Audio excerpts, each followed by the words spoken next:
جاء رجل إلى الحسن البصري فقال: يا أبا سعيد، انقطعت الأمطار فبما تنصحنا؟ قال: بالاستغفار. ثم ذهب فجاءت امرأة فقالت: يا أبا سعيد، لم يرزقني الله بالولد فبما تنصحني؟ قال: بالاستغفار. فذهبت فجاء رجل فقير فقال: يا أبا سعيد، إني رجل فقير بما تنصحني؟ قال: بالاستغفار. فقال: من عنده وكل شيء حله بالاستغفار؟ قال: نعم، إنه قول الله: فقلت استغفروا ربكم إنه كان غفارا يرسل السماء عليكم مدرارا ويمددكم بأموال وبنين. جاءك الهم، أكثر من الاستغفار. تأخر المطر، أكثر من الاستغفار. أصابك ضيق الصدر والكآبة، عليك بالاستغفار.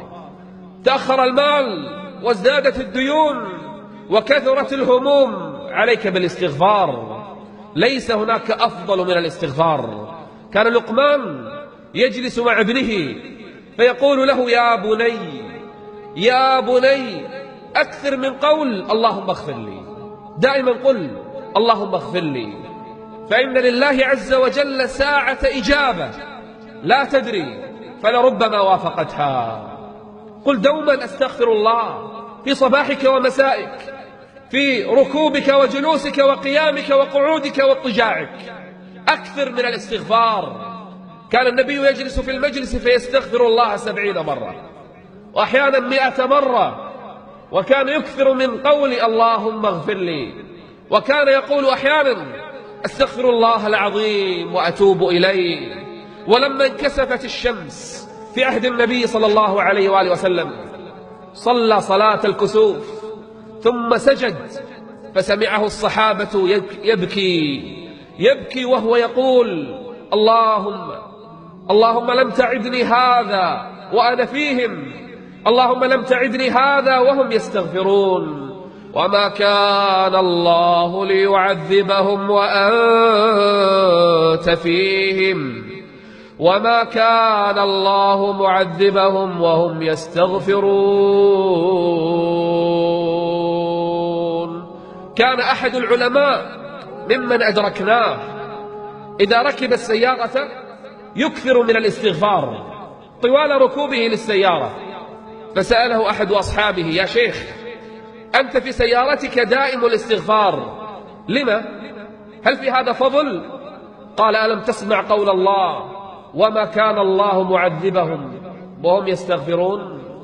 فإنني أفعل هذا عل الله ألا يصيبني بحادث في هذه السيارة. لا يعذبك الله وأنت تستغفر، يفرج الله همك إذا استغفرت. هذه امرأة اتصلت على الإذاعة يوما عندنا فقالت: أصبت بالعقم 15 سنة، عجز الأطباء، كل طب حاولته، كل علاج فعلته، كل بلد يتكلم الناس عن طبه سافرت إليه، 15 سنة حتى أيست. فسمعت نصيحة من إحدى الأخوات تقول لي: عليك بالاستغفار فقط.